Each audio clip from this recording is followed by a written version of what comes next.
In this lesson, we're going to explore the process of resizing images. So I quickly mentioned this. Let's open up the Max_LA. This is a picture from Adobe Max that I took this year. And let's take a look. So we've got this image, and it's massive, right? So here is what it looks like at 100%. And that's just way too big for me to send to somebody via email. So what I need to do is resize this image. Now we talked about earlier, making a selection, cropping it, and that will remove some of the pixels. But what if I want to keep this entire image and just shrink it down to send?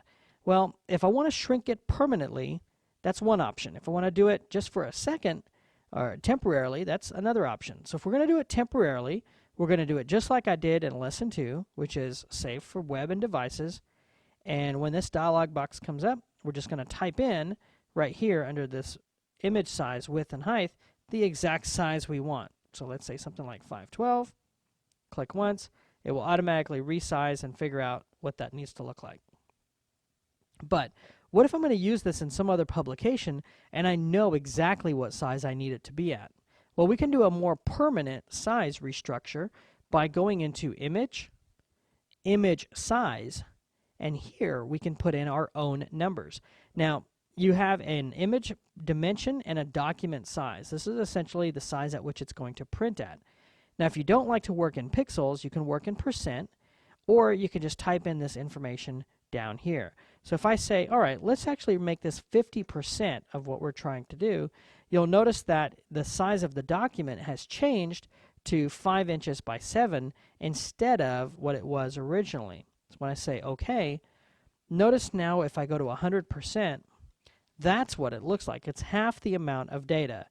Now, here's one thing that I want you guys to all be aware of. Let me go ahead and do an image size, and I'm going to change this from 100% to 10%. So I've made this itty bitty postage stamp, okay? And when it's itty bitty and small like this, looks great. So let's say you downloaded an image that is this small and you need to blow it up to make it bigger. A lot of people go, well, if I can make it smaller, why couldn't I make it bigger? Well, there's a problem in that.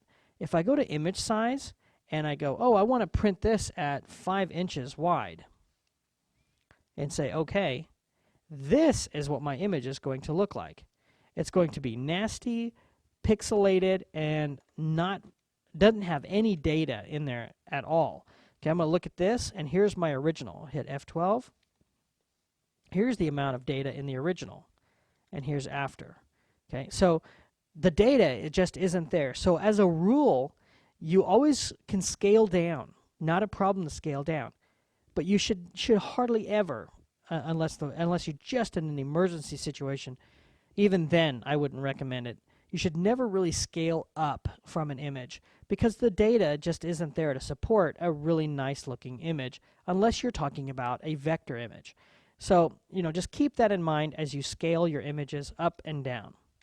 Now I'm going to hit F12. Let's go ahead and revert this real quick. I do want to take a second to talk about something called canvas size. So if I go to image and choose canvas size, what this will tell us is, okay, right now we're working with a 10 by 14 inch canvas. So if I say, oh, you know what, actually I would like to only work with a 5-inch canvas and 14 is just fine. And I say, okay, it's going to actually give me this warning. And this warning says, wait a minute, do you know you're about to cut off part of your image? And I say, yeah, sure, no problem, proceed. That's no different than cropping this image to this particular size. So why use that tool? I don't know. You could do everything with a crop. Let me revert this and show you. So a lot of people don't use this to make the image smaller or make the actual document smaller. They use canvas size to make the document bigger. So if I change this to something like width of 14 inches and hit enter, look what I get. I get this little extra white space, and now I have a bigger document that I'm going to save. So get this, you can actually do that with the crop tool.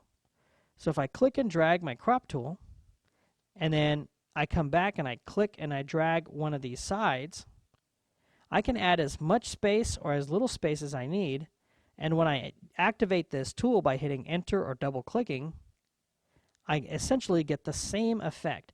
But in this case, I got a visual feedback of exactly what it was doing.